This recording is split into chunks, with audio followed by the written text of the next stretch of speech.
Hi, this is Alex. In this video I'm going to show you how to paint a pair of yellow melons. This is a photo of them, but I didn't paint this from a photograph. I prefer to paint things from real life, especially things that don't move around. Alright, so first I took some burnt umber, diluted it with some linseed oil, and started to define the drawing. These guys are pretty basic, just a couple of ovals, so no need to get into a lot of detail. I'm using a synthetic brush for the drawing because it's really easy to make crisp lines with it. Next I will mix up gray color using some ultramarine blue, burnt umber, and white, and this is going to be my background color. I'm adding a little bit more white and some yellow ochre for the lighter parts of the background. And adding a bit of yellow ochre to my brown makes the shadow color of the wood, and with a little bit of white and more yellow ochre, and then that becomes my light part of the wood. And next I'm going to create a more neutral, darker color for the front facing part of the wood. And these are just kind of blocking in of colors.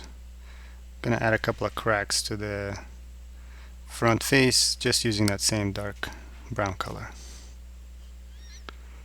And now I'm going to get started on the melons themselves, using kind of a dark orange yellow color for the shadow. And for the light color I'm adding some cadmium yellow, some titanium white, and some yellow ochre, and just blocking that in right now. Along the top edge I blend that edge between the dark of the background color and the melon, and that creates a little bit of a sort of an effect of the shape turning away from you.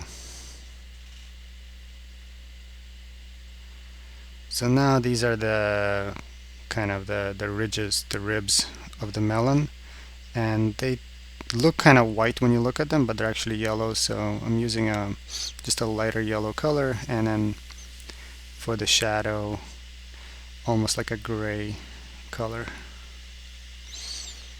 where those ribs are in the shadow.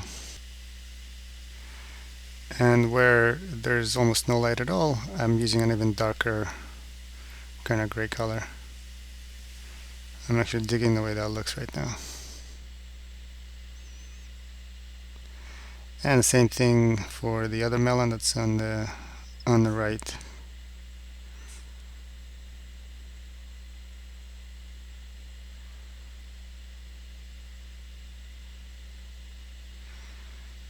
And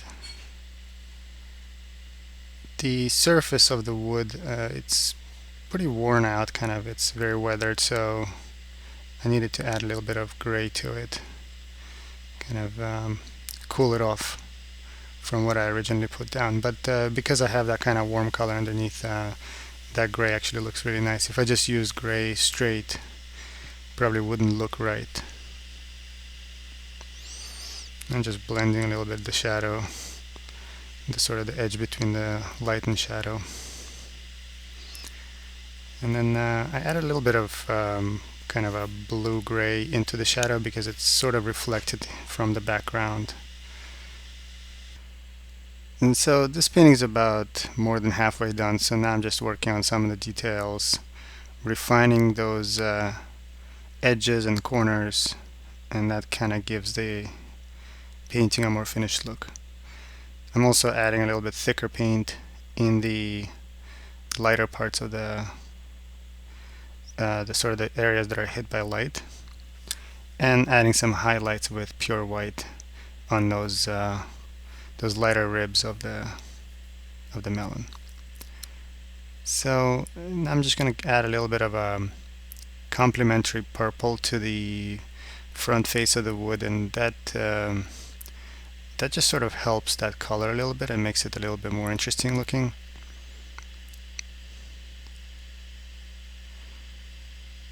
And just kind of refining that edge between the melon and its shadow Usually there's a kind of a very subtle gradation between those two, where it kind of goes almost completely black.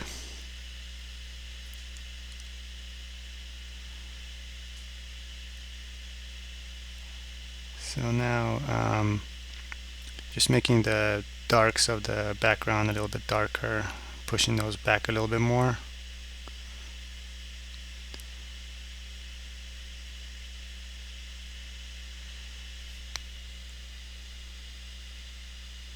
And I think we're just about done. Sign it, and off we go. So this painting took probably about an hour, so this is sort of a brief recap. Hope you enjoyed it. Thanks a lot.